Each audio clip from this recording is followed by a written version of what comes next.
Yo, time to wake 'em up! Bonjour et bienvenue sur Discover 360. J'espère que cette chaîne vous plaira. Elle est consacrée à l'intelligence artificielle, au voyage et à la tech. Yo, check the mic, 1, 2. N'oubliez pas de souscrire. Bonne écoute. Next cipher begin.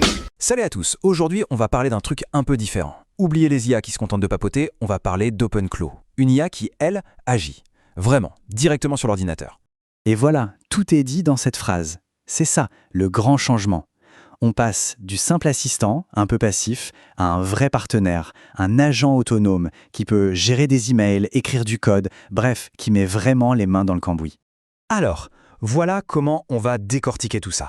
D'abord, on va voir ce que cette IA peut vraiment faire. Ensuite, on parlera des risques, parce qu'il y en a et pas des moindres. On va regarder le côté un peu plus sombre, le marché des skills malveillants. Et enfin, on essaiera de voir où tout ça nous mène. Allez, on attaque. Qu'est-ce qui fait que cette IA est si différente? Pourquoi est-ce que passer d'un chatbot à un collaborateur, c'est un saut de géant? L'image est super parlante, je trouve. Le chatbot classique, c'est un cerveau dans un bocal. Il est brillant, mais une fois la conversation terminée, pouf, il a tout oublié. L'agent, lui, c'est un cerveau avec des mains.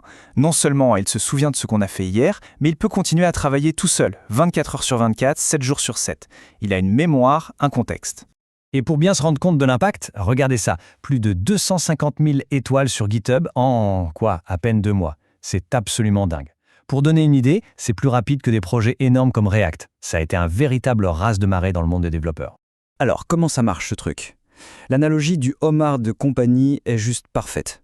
Faut pas imaginer un Skynet, non, c'est plus modeste. Il vit dans son petit aquarium, qui est votre ordinateur. Pour le nourrir, il faut lui donner une clé d'API vers un grand modèle de langage. Et son battement de cœur, c'est une petite tâche programmée qu'il réveille de temps en temps pour qu'il vérifie s'il a du boulot. Il est proactif, c'est ça la clé. Bon, jusqu'ici, tout a l'air génial, mais... Et c'est un très gros mais, qui dit grand pouvoir, dit grand risque.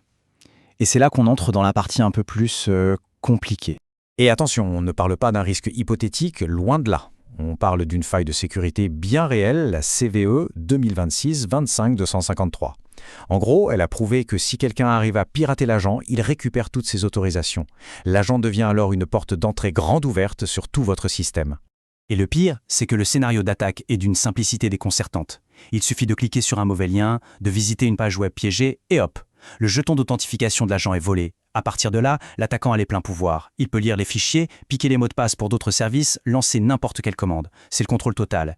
Et ça ne vient pas de n'importe qui. C'est un des mainteneurs du projet lui-même qui le dit.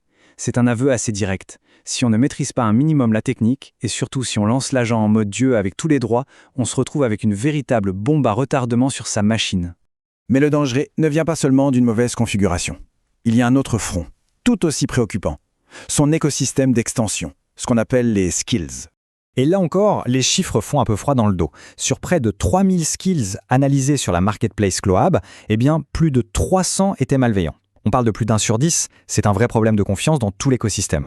L'exemple parfait, c'est cette campagne Cloavoc. Les attaquants ont été très malins. Ils ont déguisé leur logiciel malveillant en outils super populaires. Des bots de trading, des utilitaires pour YouTube. Le piège, c'est qu'ils ont manipulé l'IA. L'agent, pensant bien faire, va ensuite demander à son utilisateur son mot de passe. C'est l'agent lui-même qui devient le complice de l'attaque. C'est assez vicieux comme méthode. Ok, on a vu la promesse, on a vu les dangers, maintenant, où est-ce qu'on va avec tout ça? Comment est-ce que cette technologie, qui a démarré de façon un peu explosive et chaotique, est en train de se structurer? L'histoire d'OpenClaw, c'est une véritable fusée. Ça commence comme un petit projet perso en novembre 2025. En janvier 2026, c'est l'explosion virale. Et en février, bim, le fondateur Peter Steinberger est débauché par OpenAI. Ça, c'est un signal très, très fort. Ça veut dire que les géants de la tech prennent le sujet des agents autonomes extrêmement au sérieux. Et ça nous amène au grand débat. Quel est le bon modèle pour ces agents? D'un côté, on a l'approche d'OpenClaw. Tout est en local sur la machine, on a le contrôle total de ces données, c'est super, mais la sécurité, c'est notre problème. De l'autre, on a les agents dans le cloud. C'est simple, c'est sécurisé par la plateforme, mais on confie ces données à un tiers. Le futur, et c'est ce que l'arrivée du fondateur chez OpenAI semble indiquer, c'est probablement un mix des deux. Un agent qui tourne en local pour la confidentialité, mais qui utilise l'intelligence des grands modèles dans le cloud.